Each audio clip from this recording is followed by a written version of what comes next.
Hello students, welcome to chemistry classes.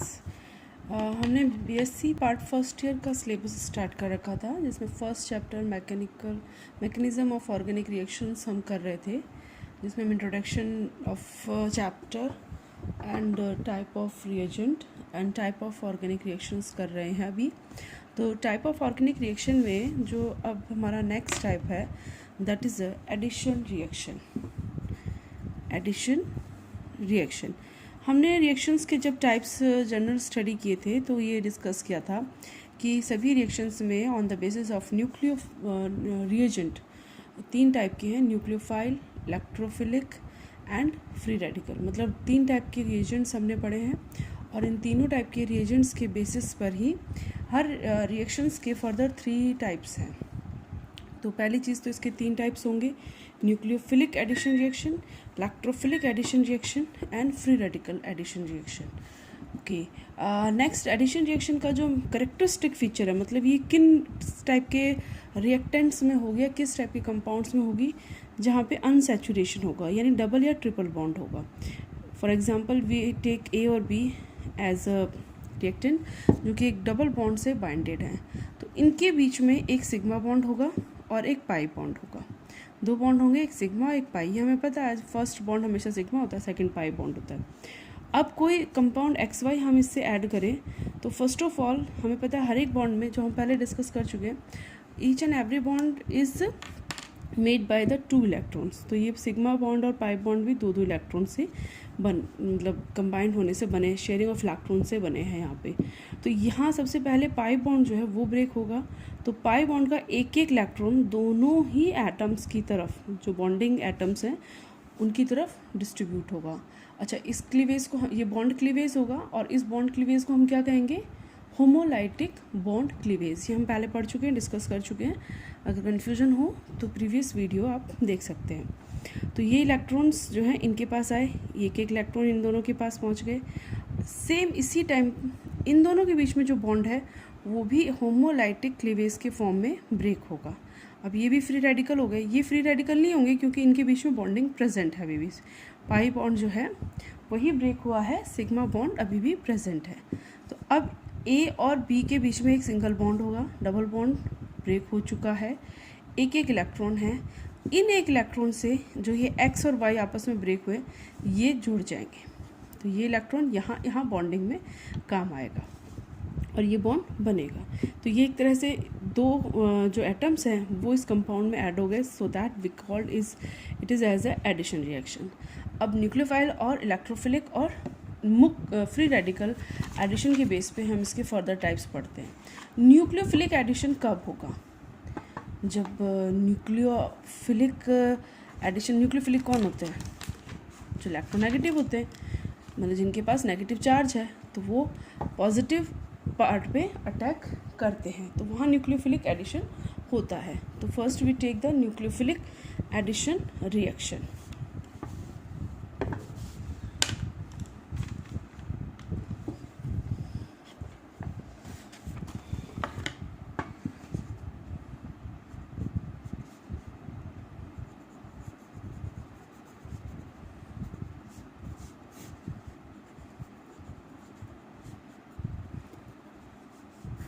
अच्छा, इसके लिए क्या होगा? जो कार्बन जिस पे अटैक करना है, जिस पे न्यूक्लियोफाइल अटैक करेगा, न्यूक्लियोफाइल कौन? जिसके पास नेगेटिव चार्ज है, ये हम पहले डिस्कस कर चुके हैं।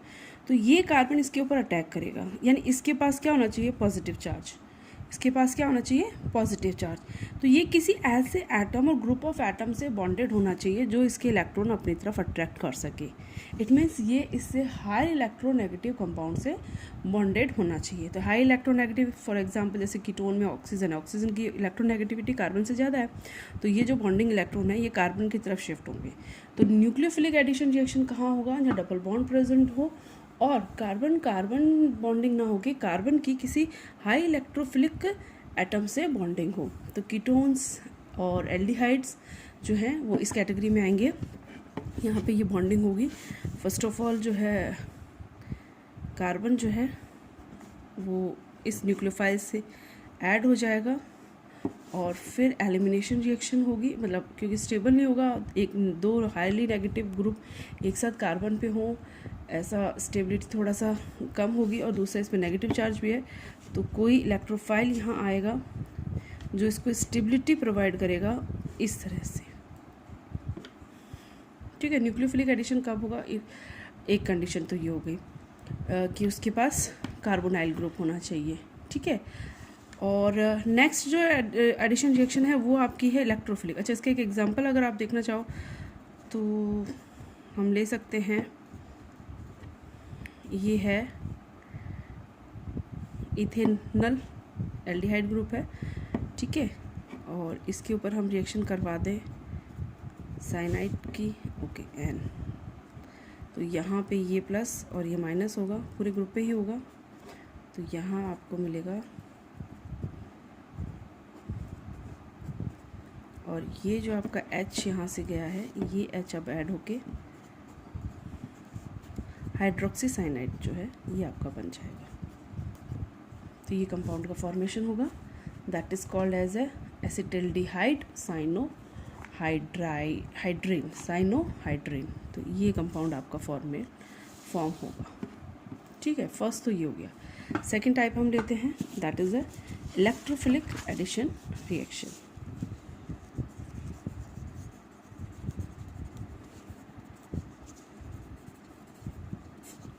इलेक्ट्रोफिलिक एडिशन के लिए कंडीशन क्या है कि ये जो कार्बन कार्बन बॉन्डिंग है, मतलब कार्बन के साथ किसी की बॉन्डिंग होगी, डबल बॉन्ड होगा, ये जनरली क्योंकि कार्बन से कम इलेक्ट्रोफिलिक हाइड्रोजन है, कुछ एक एटम है, तो कार्बन अपने आप में काफ़ी लो इलेक्ट्रोफिलिक है, तो ये कार्बन कार्बन के बीच में बॉन्डिंग होगी, सेम कंडीशन, एक इलेक्ट्रॉन इधर और एक इलेक्ट्रॉन इधर शिफ्ट होगा, और यहाँ पे माइनस एंड प्लस।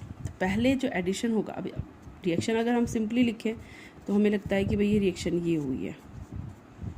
अच्छा, इस रिएक्शन का टाइप बताना आप मुझे, इसका नाम बताना, आप 12th में पढ़ के आ चुके हो, क्या नाम है इस रिएक्शन का? एडिशन रिएक्शन का एग्जाम्पल है मार्कोनिकॉफ। ठीक है, एडिशन रिएक्शन, इसकी मैकेनिज़्म अगर आप देखोगे तब आपको पता चलेगा कि यहाँ इलेक्ट्रोफाइल, यानी कि यहाँ पे हाइड्रोजन जो है वो पहले ऐड होता है, और फिर ये बॉन्ड आपका क्लीवेज होगा, और इसके बाद आपका न्यूक्लियोफाइल यानी कि ब्रोमीन जो है वो सेकंड स्टेप में ऐड होगा। फिर वही बात, हम रिएक्शन का नाम किस पे देंगे? जो हमारी स्लो स्टेप है, तो ये हमारी स्लो स्टेप है और ये फास्ट स्टेप है। रिएक्शन का नाम या रिएक्शन का टाइप जो है, या रिएक्शन की मैकेनिज़्म, या होमो है, हेट्रो है, मोनो एटॉमिक है, बाई एटॉमिक है, सारी चीज़ें स्लो स्टेप पर डिपेंड करती हैं, ये हमेशा याद रखना। ठीक है, तो ये रिएक्शन आपकी है इसमें। नेक्स्ट जो आपका एडिशन है that is a free radical addition.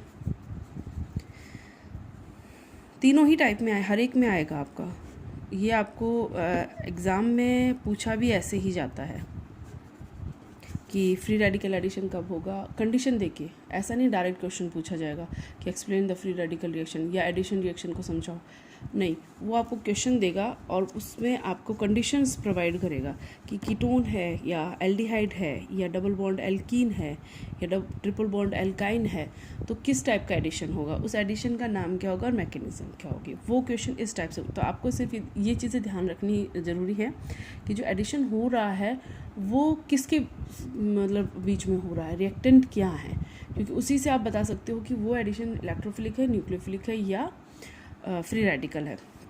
Free radical भी आपका एल्डिहाइड सिंपल एल्किन्स के बीच में होगा, और HBr, अब ये देखो इस रिएक्शन में आपको सेम है, लेकिन ये एंटी मार्कोनिकॉफ रोल है, यानी ये रिएक्शन कब होगी, पर ऑक्साइड की प्रेजेंट में, पर ऑक्साइड्स की प्रेजेंस में। ठीक है, जैसे कि परऑक्सी ईथर, तो इस रिएक्शन में आपका बनेगा वही HBr में जुड़ के और H2BCH3Br। फ़र्क कितना है, यहाँ पे H जो है उस कार्बन से जुड़ रहा है जिस पे ऑलरेडी हाइड्रोजन ज़्यादा है। मार्कोनी का रूल यही है, पढ़ा हुआ है आपका कि जब HBr का एडिशन होगा तो H उस कार्बन से जुड़ेगा जिस पे ऑलरेडी हाइड्रोजन ज़्यादा है। लेकिन एंटी मार्कोनी का रूल क्या है कि H उससे जुड़ रहा है जिस पे हाइड्रोजन कम है। इनमें से इस पे हाइड्रोजन कम है, इस पे ज़्यादा है, H यहाँ जुड़ रहा है। ये एंटी मार्कोनी का रूल है। कब होता है? पेरोक्साइड की प्रेजेंस में होता है। ये भी आपका पढ़ा हुआ है। अब पेरोक्साइड की प्रेजेंस में ये रिएक्शन की मैकेनिज्म चेंज होती है, इसलिए रिजल्ट चेंज होता है। प्रोडक्ट चेंज क्यों हो रहा है? क्योंकि मैकेनिज्म ही चेंज हो जाती है। पेरोक्साइड में क्या होता है? फ्री रेडिकल का फॉर्मेशन होता है। ये साइन है हीट का। ट्रायंगल जो हम बनाते हैं ये हीट का साइन है। अगर आप हीट लिखोगे तो भी वही बात है, और सिंपल ट्रायंगल आप रिएक्शन एरो के ऊपर बना दोगे तो भी सेम कंडीशन रहेगी।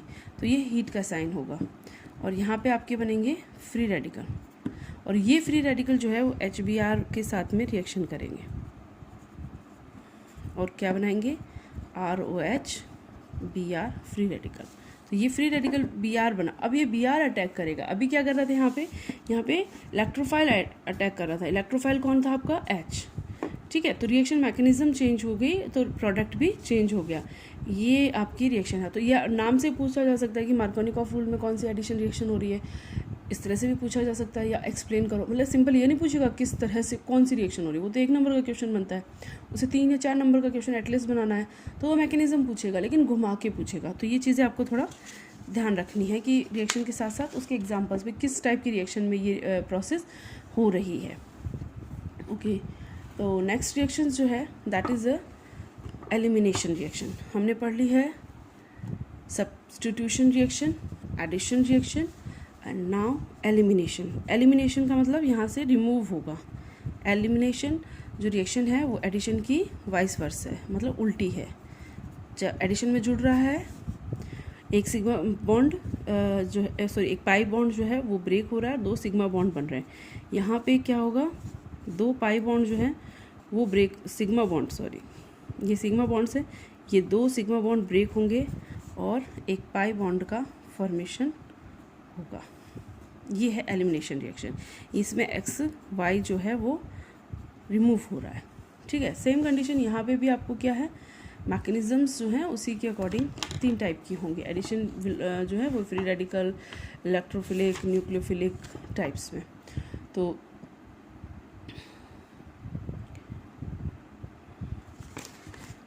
If you want you can study and that type, उस तरह से भी हम उसको स्टडी कर सकते हैं। अच्छा, इसमें कुछ बेसिक चीज़ें हैं, मतलब कुछ एग्जांपल्स हैं। जैसे भाई जो एलिमिनेट हो रहा है ग्रुप, जो ये ग्रुप है, उस ग्रुप के बेसिस पे इस एलिमिनेशन रिएक्शन का नाम जो है वो डिसाइड किया गया है। भाई ये कौन सा ग्रुप है? फॉर एग्जांपल अगर ये H2 है, हाइड्रोजन है, तो इसको हम बोल देंगे रिएक्शन को dehydrogenation. Dehydrogenation, D means remove होना, हाइड्रोजन का रिमूवल। तो ये कब पॉसिबल है? एल्कोहल की अगर हम कॉपर की प्रेजेंस में हीट करें एट द 300 डिग्री सेंटीग्रेड तो ये पॉसिबल है कि आपका कीटो बन जाए, सॉरी एल्डिहाइड बनेगा, कीटो नहीं, एल्डिहाइड ग्रुप बन जाए। तो ये हो गया डिहाइड्रोजिनेशन। और अगर ये रिमूविंग होने वाला ग्रुप आपका H2 है, वाटर है, तो ये कहलाएगा dehydration.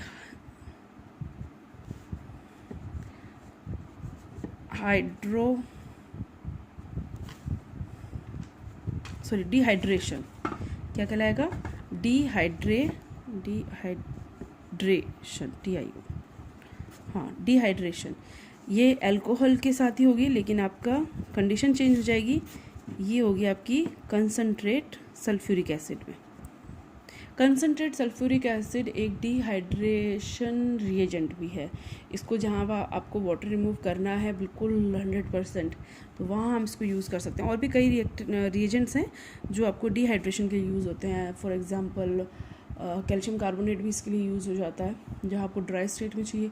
If you want in liquid state तो आपका है सल्फ्यूरिक एसिड। इंपॉर्टेंट है, इसका कैरेक्टरिस्टिक फीचर है, तो पूछा जाता है कई बार। तो ये रिएक्शन भी आप कर सकते हो in presence of sulphuric acid. तो यहाँ आपका बनेगा ये रिएक्शन। वैसे काफ़ी कॉमन रिएक्शन है, जूनियर क्लासेस में आप कर चुके हो।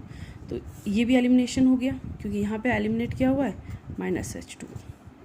नेक्स्ट जो आपका है अगर आपका रिमूविंग होने वाला जो ग्रुप है वो हेलोजन ग्रुप है, हेलोजन को हम एक्स भी लिख देते हैं, जैसे कि अब ब्रोमीन हो सकता है, क्लोरीन हो सकता है, या फ्लोरीन हो सकता है, ठीक है। तो इन ग्रुप के बेस पे हेलोजन ग्रुप हो तो हम इसको बोलेंगे D halogenation. D halogenation, D word का मीनिंग ही यही है, रिमूवल होना, उसका कमी होना। तो डी हेलोजिनेशन की कंडीशन क्या होगी? पहली बात तो ग्रुप में हेलोजन ग्रुप होना चाहिए, कोई भी फंक्शन ग्रुप है उसमें आपका हेलोजन ग्रुप होना चाहिए। और सेकंड, अब आपको इसको क्या करना है? हीट करना है, ट्रायंगल फॉर हीट। और इसके लिए कैटलिस्ट जो आपका यूज़ होगा वो होगा जिंक। तो यहाँ आपका बनेगा एल्किन ग्रुप और जिंक क्लोराइड, ठीक है। नेक्स्ट जो आपका रिमूवल ग्रुप है वो आपका हो सकता है hydro halogen, HCl, HBr, HF, HBr, ये हो सकते हैं। तो इनके बेसिस पे तो फिर इसका नाम हम लिख देंगे, डी हाइड्रो हेलोजिनेशन। अच्छा, ब्रोमीन है तो ब्रोमिनेशन बोल देंगे, क्लोरीन है तो डी हाइड्रो क्लोरिनेशन बोल देंगे। ये एक वो है कि इस टाइप से भी आप क्वेश्चन पूछा जा सकता है। वैसे इतने डीपली तो क्वेश्चन नहीं पूछा जाना चाहिए ग्रेजुएशन में तो, लेकिन फिर भी हमें तो हर चीज़ को अच्छे से देख के करना है। और इसमें भी आपका एल्किन ही बनेगा, मतलब एक ही एल्किन बनाने के अलग अलग मेथड है, ठीक है। अब इसका भी आपको याद रखना है रिएक्टेंट। यहाँ है आपका एल्कोहलिक KOH। अच्छा, अब इम्पॉर्टेंट चीज़ जो अब यहाँ मैं बताने वाली हूँ, ये चीज़ें आपको याद रखनी है, ये चीज़ें आपको याद रखनी है। क्यों? क्योंकि आपका एक क्वेश्चन जो है ओवरऑल एक यूनिट में से किसी एक यूनिट में से, ऐसा नहीं पर्टिकुलर इसी यूनिट में से आएगा, क्योंकि आगे आपके अल्कोहल्स हैं, कीटोन्स हैं, कई चीज़ें हैं। तो एक क्वेश्चन जो आपको पूछा जाता है वो पूछा जाता है कंप्लीट द फॉलोइंग रिएक्शंस, और फुल मार्क्स का क्वेश्चन होता है और फुल स्कोरिंग क्वेश्चन होता है। मतलब उस क्वेश्चन में अगर आपका सही है तो कहीं नंबर कटने की गुंजाइश ही नहीं है। तो वो क्या करते हैं, आपको ABC करके पूछेंगे, तो हो सकता है रिएक्टेंट दे दे, प्रोडक्ट ना दें, और हो सकता है प्रोडक्ट दे दे, रिएक्टेंट ना दें, और हो सकता है दोनों दे के आपको ये पूछें, ठीक है। तो आपको प्रोडक्ट, और भाई ये अल्कोहल है तो आप एल्कीन बनाओगे तो सल्फ्यूरिक एसिड चाहिए, अल्कोहल है एल्डिहाइड बनाओगे तो कॉपर चाहिए, और जेम डाइहैलाइड है एल्कीन बनाना है तो जिंक चाहिए, जेम डाइहैलाइड है एल्कीन बन रहा, सॉरी यहाँ H आएगा, यहाँ गलत हो गया, सॉरी यहाँ H है, ठीक है। एल्किल वो सिंपल हेलो एल्कीन्स हैं, हेलो ग्रुप आपको रिमूव करना है तो KOH चाहिए, मतलब आपको ये दोनों दे देगा, रिएक्टेंट दे देगा, प्रोडक्ट दे देगा, ठीक है। और फिर आपसे ये रिएक्टेंट्स के बीच में जो ये एरो के ऊपर वाली चीज़ें ये आपसे पूछेगा। ये क्वेश्चन बहुत कॉमन है, कई बार पूछा जा चुका है, तो इसको आपको ये चीज़ें आपको याद रखनी है, ओके। इसमें ये इंपॉर्टेंट है एलिमिनेशन में। अब एलिमिनेशन रिएक्शंस भी है ना, दो टाइप से हो सकती है कि यूनिमॉलिक्यूलर हो और बायोमॉलिक्यूलर हो। यूनिमॉलिक्यूलर में तो सेम कंडीशन, आपका पहले क्या बनेगा, एक कार्बोकैटायन बनेगा, जैसे हमने सब्स्टिट्यूशन रिएक्शन में देखी थी। और बायोमॉलिक्यूलर में साइमल्टेनियसली होगा, एक रिमूव हो रहा है, दूसरा बॉन्ड भी उसी टाइम टूट रहा है, लेकिन बॉन्ड स्टेप बाय स्टेप नहीं टूटते। तो हम इनको ले सकते हैं एक एलिमिनेशन,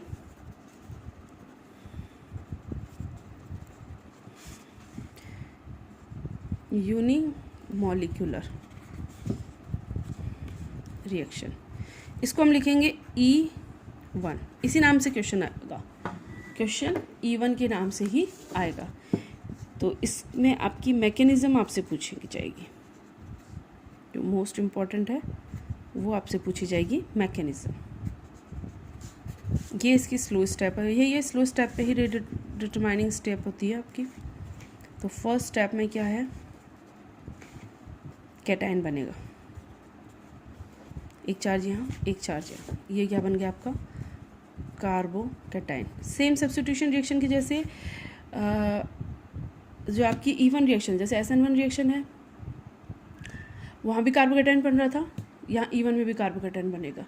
एसएन रिएक्शन में प्राइमरी सेकेंडरी टर्शरी की तरफ जाते हुए स्टेबिलिटी इंक्रीज हो रही थी, तो रिएक्शन जो है वो उसी मोड को फॉलो करेगी, मतलब टर्शरी वाला जो SN1 मैकेनिज्म को करेगा, तो यहाँ भी टर्शरी वाला E1 मैकेनिज्म को फॉलो करेगा। क्यों? क्योंकि स्टेबिलिटी ऑफ कैटायन जो है वो पॉसिबल है। और सेकंड स्टेप में जो आपका ये कैटायन बना है, अब इससे सेकंड एलिमेंट जो है, एटम जो है वो रिमूव होगा। अभी एक एटम रिमूव हुआ है, डबल बॉन्ड नहीं बना है, तो अभी डबल बॉन्ड जो है वो उसका फॉर्मेशन होगा। ये H है, तो यहाँ से ये वाला H रिमूव होगा और इसके लिए आपके पास जो न्यूक्लियोफाइल है उसका अटैक होगा।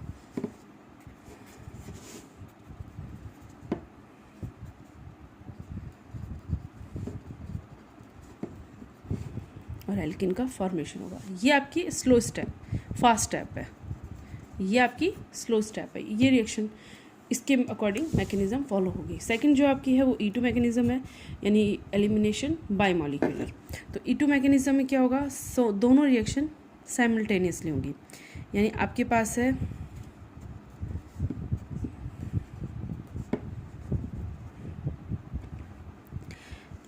इधर से आपका इलेक्ट्रोफाइल अटैक कर न्यूक्लियोफाइल जो है वो अटैक करेगा,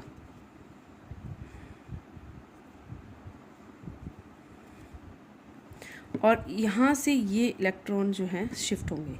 ये इलेक्ट्रॉन यहाँ शिफ्ट हो रहे हैं इन दोनों के बीच में, तो ये वाला बॉन्ड ब्रेक होगा, इलेक्ट्रॉन यहाँ आएंगे, ये इलेक्ट्रॉन यहाँ ले जाएगा, तो ये वाले इलेक्ट्रॉन यहाँ शिफ्ट हो जाएंगे। जो ये बॉन्डिंग इलेक्ट्रॉन है ये यहाँ शिफ्ट होंगे। तो इस तरह से एक साथ बॉन्ड ब्रेक भी हो रहा है और ये बॉन्ड बन भी रहा है। तो यहाँ बनेगा आपका CH2 डबल बॉन्ड CH2, इस तरफ आपका बन गया Br माइनस, और इस तरफ आपका बन गया C2H5OH। एक स्टेप में एक बार फिर से देखो, इसको दूसरे पेन से बनाते हैं। ये बॉन्डिंग नेगेटिव चार्ज है, 2 इलेक्ट्रॉन है, ये कहाँ आ गए, हाइड्रोजन और इसके बीच में, ये बॉन्डिंग बन गई। हाइड्रोजन अपना एक बॉन्ड जो इलेक्ट्रॉन थे वो कहाँ दे दिए, इस तरफ, तो यहाँ भी कितने इलेक्ट्रॉन हो गए, 2। ये इलेक्ट्रॉन कहाँ गए, यहाँ, तो यहाँ एक डबल बॉन्ड बन गया। यहाँ एक बॉन्ड इसने कार्बन ने यहाँ से बना रखा है, ये दोनों बॉन्ड ये ले गया। तो या उल्टा देखो, यहाँ बॉन्ड बना हुआ था, 2 इलेक्ट्रॉन ये ले गया, इसके पास प्लस चार्ज आ गया, इसको यहाँ इलेक्ट्रॉन चाहिए, बॉन्ड बनाना है, 5 ही बनाने हैं, लेकिन इलेक्ट्रॉन नहीं है, तो इसने इधर वाले इलेक्ट्रॉन क्या किए, इधर शिफ्ट कर दिए। अब इसके पास कोई इलेक्ट्रॉन नहीं है, सिर्फ पॉजिटिव चार्ज है, यहाँ नेगेटिव चार्ज है, ये दोनों आपस में बाइंड हो गए। 1-2 बार इसको आप बनाओगे समझ में आराम से आएगा, ठीक है, बहुत टफ नहीं है, ईजी सी चीज़ है। एलिमिनेशन रिएक्शन SN1 रिएक्शन के बाद पूछे जाने वाली इट्स इंपॉर्टेंट, मतलब SN1 SN2 के बाद E1 E2 रिएक्शन है जो मोस्ट कॉमनली इस चैप्टर में से पूछी जाती है। नेक्स्ट जो इसका रिएक्शन का टाइप है अपना, that is a rearrangement reaction. Last type है, हम पहले ही इसको डिस्कस कर चुके हैं। वैसे ये रिएक्शन जो है आपकी वो आइसोमराइजेशन भी कहलाती है। मतलब आइसोमरिज्म में क्या होता है, आइसोमर्स क्या होते हैं, ये आपने पढ़ा है कि जब फॉर्मूला जो है ये वो सेम हो लेकिन अरेंजमेंट जो है वो डिफरेंस हो, मतलब फॉर्मूला आपका सेम है लेकिन अरेंजमेंट डिफरेंस है, तो उसको क्या बोलेंगे, आइसोमराइजेशन। और यहाँ भी यही होगा, रीअरेंजमेंट। जैसे अगर ये बॉन्ड बना हुआ है A और B के बीच में, अगर A से X और B से Y जुड़ा हुआ है, तो रिएक्शन के बाद A और B के बीच में बॉन्ड है, लेकिन A से Y और B से X जुड़ गया, एटम्स क्या अपनी जगह से रीअरेंज हो गए, उन्होंने सिर्फ अपनी पोजीशन चेंज की है। तो फॉर्मूला अगर हम निकालेंगे तो सेम आएगा, molecular formula is same but structural formula is difference, this is called as a isomers और the process is called as a isomerisation. तो जो रीअरेंजमेंट है वो एक तरह से आइसोमराइजेशन प्रोसेस भी कहलाती है। इसके कुछ एग्जांपल्स हम देखते हैं। We take a normal butane. Normal butane का स्ट्रक्चर क्या होता है, CH3 CH2 CH2 CH3, यही होता है। अब इसकी हम एल्युमिनियम क्लोराइड से इसमें कुछ 1 और 2 ग्राम एल्युमिनियम क्लोराइड डाल दें, 1-2 ग्राम के बाद उसको थोड़ा हीट कर दें, और हीट करने के बाद जो हमें प्रोडक्ट मिल रहा है वो ब्यूटेन ही मिल रहा है, लेकिन कौन सा, आइसोब्यूटेन। ये ग्रुप यहाँ शिफ्ट हो गया, ठीक है। तो N ब्यूटेन से हमें आइसोब्यूटेन मिल जाता है। सेम ऐसे अगर हम ले लें CH3 CH2 CH2 Cl, क्या है ये? क्लोरोप्रोपेन। और इसका भी हम एल्युमिनियम क्लोराइड विथ हीट। अच्छा, यहाँ पे हमें जो ये एल्युमिनियम क्लोराइड लेना है ये ड्राई लेना है, बिल्कुल ड्राई, इसमें वाटर नहीं होना चाहिए 1% भी, सॉलिड स्टेट में होता है, ठीक है। अभी ये क्लोरीन जो है ये प्राइमरी से सेकेंडरी हो गया, तो इसका नाम तो होगा 1 क्लोरोप्रोपेन, और इसका क्या नाम होगा? 2 क्लोरोप्रोपेन। रीअरेंजमेंट हो गया। तो there are so many reactions, so many examples about the rearrangement reaction. इसके जो रिएक्शंस है उसी के बेसिस पे इसमें एक इम्पॉर्टेंट जो है, जो डायरेक्ट नेम रिएक्शन के फॉर्म में पूछा जा सकता है, वो हम यहाँ एक बार और डिस्कस कर लेते हैं। बाकी एग्जांपल्स तो आप जैसे चैप्टर्स पढ़ेंगे वहाँ हमें इनकी होगा तो एक तरह से हो जाएंगे, भाई ये पता होगा, हाँ इसको रीअरेंजमेंट बोल रहे हैं। ये है कोप रीअरेंजमेंट।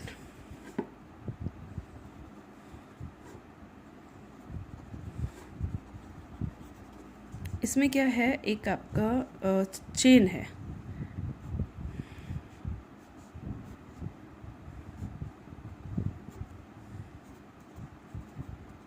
ये ग्रुप पता है कार्बन बेंजीन रिंग के कंडीशन में 1 2 3 4 5 एंड 6।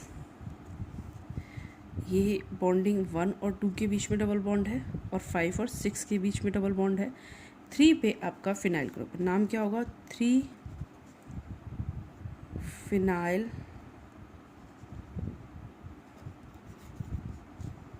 1 पे डबल बॉन्ड है, 5 पे डबल बॉन्ड है, तो 1 5 हेक्सा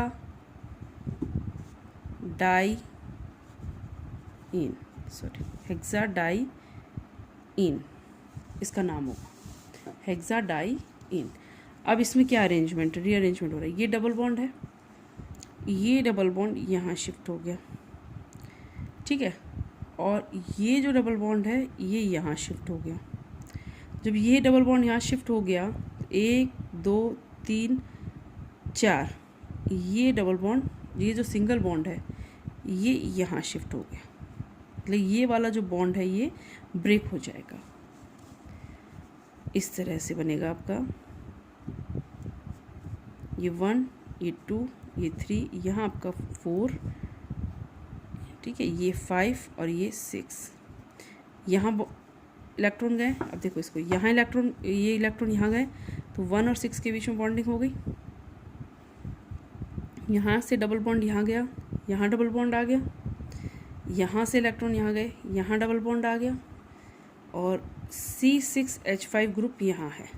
तो अब इसकी जो नंबरिंग हम देंगे न्यू, वो कैसे देंगे?